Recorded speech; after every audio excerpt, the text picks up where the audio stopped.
Assalamu alaikum. Welcome back to Sufi Essence with Hammad Syed. Part 7.21. The Heights Surah Al-A'raf. We stand at a monumental threshold in our profound and a spiritual journey through the sublime verses of Surah Al-A'raf. We have borne witness to the rise and fall of nations, and to the consequences of defiance, and to the eternal and an unbreakable covenant between the Creator and His creation. As we now turn our attention to the grand and a timeless narrative of Prophet Musa, peace be upon him, we are not merely recounting a historical event. We are unveiling a universal truth. This is the grand and a climactic story of a divine message confronting an absolute and an unassailable tyranny, a powerful and a poignant tale that finds a deep echo in the heart and soul of every seeker. This lecture will meticulously unravel the theological, the psychological, and the spiritual dimensions of these verses, serving as a comprehensive and an intellectual framework for a life lived in spiritual truth and in unwavering faith. We will analyze the intricate and an inseparable relationship between the divine promise and the sacrosanct gift of human free will, and how the conscious choices we make in this brief and a temporal life ultimately seal our eternal abode. The divine verdict and the inevitable consequences. The verses that form the sacred foundation of our initial discussion in this segment are as follows. Kanzul, Iman, Quran, the Heights, 7-101. Those are the towns we relate to you. O Muhammad, some of their news? And their messengers had certainly come to them with clear proofs, but they were not to believe in that which they had denied before. Thus does Allah seal over the hearts of the disbelievers. This verse, Kanzul, Iman, Quran, the Heights, 7-101, serves as a poignant and a powerful final word on the previous narratives, solemn and a chilling declaration on the spiritual condition of those who willingly reject divine guidance. It explains that the messengers were not remiss in their duty. They came with clear proofs bayonat, but the people's previous denials, their deeply ingrained disbelief, had already closed their hearts. The spiritual blindness they chose to adopt in this world was ultimately sealed by Allah, a divine consequence for their deliberate and a persistent refusal to acknowledge the truth. It is a powerful message that highlights the causality between human action and divine consequence. The sealing of the heart is not an arbitrary act of oppression, but a just recompense for a life of intentional and a conscious rebellion against the truth. It signifies a state where the soul has become so accustomed to darkness that it can no longer perceive the light. Kanzul, Iman, Quran, the Heights, 7-102, and we did not find for most of them any covenant. And indeed we found most of them defiantly disobedient.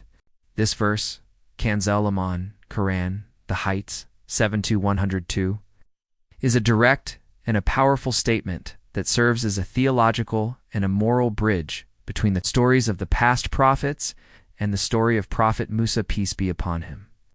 It reveals a universal and a timeless truth about humanity's relationship with Allah. It states, and we did not find for most of them any covenant. And indeed we found most of them defiantly disobedient. The term covenant ahd here refers to the primordial and the sacred bond between Allah and the human soul, the innate recognition of His oneness.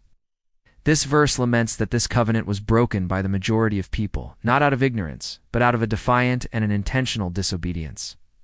Fasikin. It is a sobering and a stark reminder that while the truth is self-evident, many will still choose to reject it for the sake of their worldly desires and their inflated egos, thereby demonstrating a profound and a spiritual rebellion that is at the very core of all human disobedience. Kanzul, Iman, Quran, the Heights, 7-103.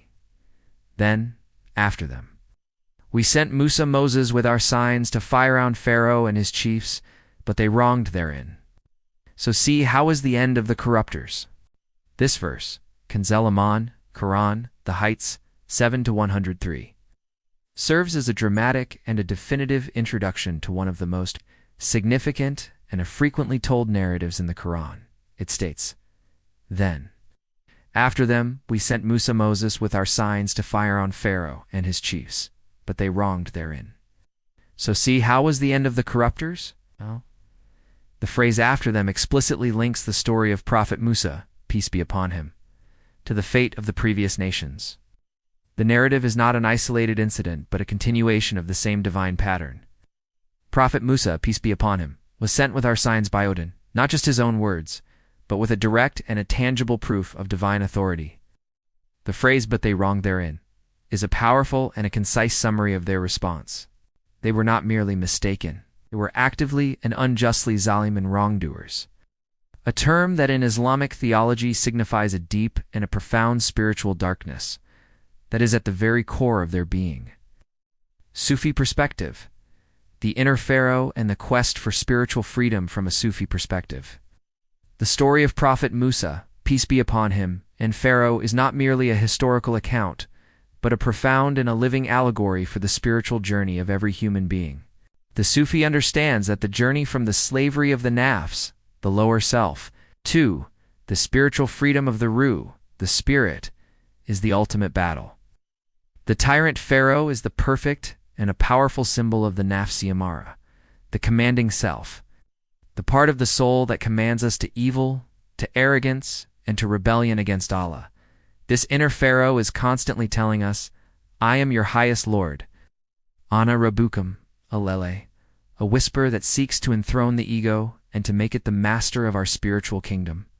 Prophet Musa, peace be upon him, as the messenger of divine truth, represents the AKL, the intellect that is guided by divine revelation, leading the soul away from the spiritual bondage of the nafs and towards the ultimate liberation of divine submission.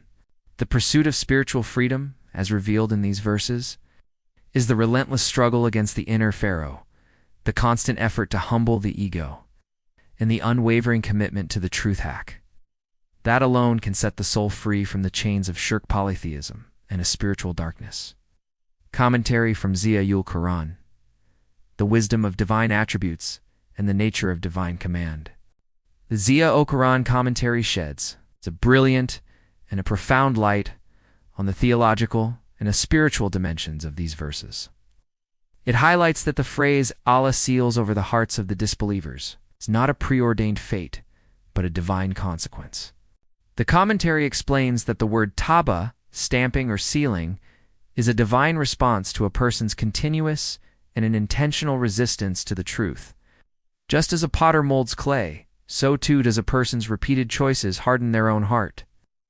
The divine seal is a manifestation of the divine attribute of Al-Adl, the just, a perfect and a beautiful act of justice that reflects a person's own self-inflicted spiritual state. It is a powerful reminder that the true nature of divine justice is not an act of a divine caprice, but a divine and an unerring response to human free will. The commentary beautifully and articulately makes it clear that the ultimate spiritual ruin of a person is a direct result of their own actions, and not a result of a preordained and a divine fate. The beginning of a prophet's story. The message of Nuh, peace be upon him. We now continue our intellectual and a spiritual journey through the magnificent verses of Surah Al-A'raf, examining the profound consequences of disbelief and the ultimate reward of a life of faith. Kanzul Iman Quran, the heights 7 to 104. And Musa said, "O Pharaoh, indeed I am a messenger from the Lord of the worlds." This verse, Kanzul Iman Quran, the heights 7 to 104, is the dramatic and a powerful opening of the confrontation between truth and falsehood. It is a direct and a powerful commentary on the reality that a state of spiritual heedlessness and a transgression inevitably leads one to a state of spiritual and a physical loss. The verse states, "He said, 'Get down, some of you to some others as enemies. And for you on the earth is a lodging and enjoyment for a time.'"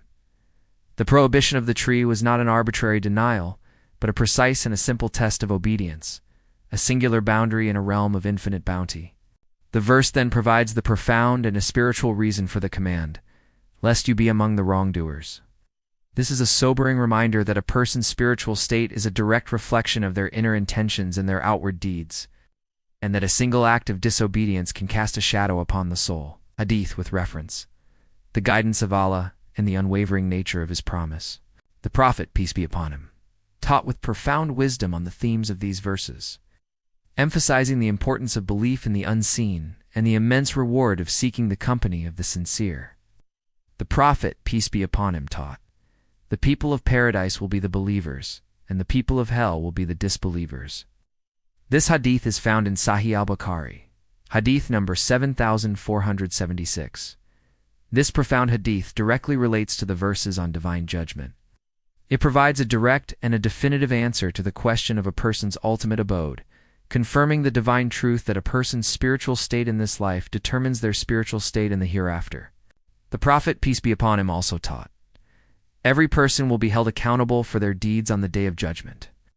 This hadith is found in Sahih al-Bukhari, hadith number 6535. This hadith, while not directly related to the verses, is a powerful and a timeless lesson that the best form of worship is not just in ritual, but in our character. It is a reminder that our actions are a manifestation of our inner state, and that the best form of spiritual worship is to embody the divine names and attributes in our character. The hadith also gives a subtle promise that this vision is reserved for the hereafter, a magnificent reward for the righteous.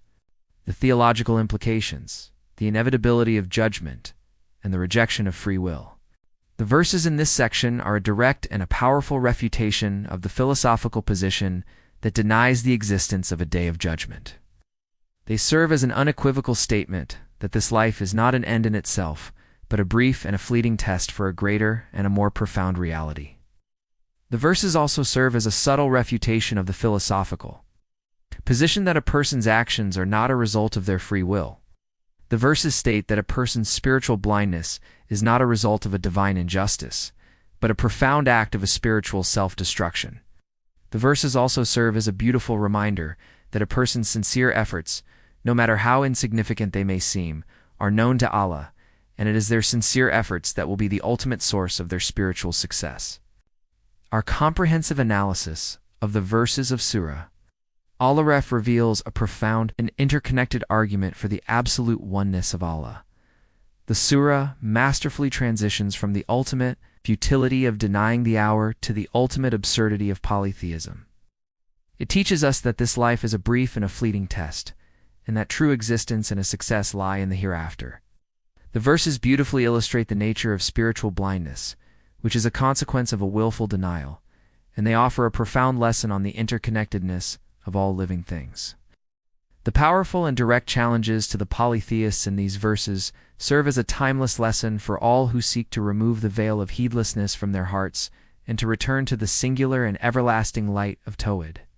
May Allah, Ar-Rahman, and Ar-Rahim fill your heart with the light of His truth and grant you the spiritual insight to recognize His signs in every aspect of creation.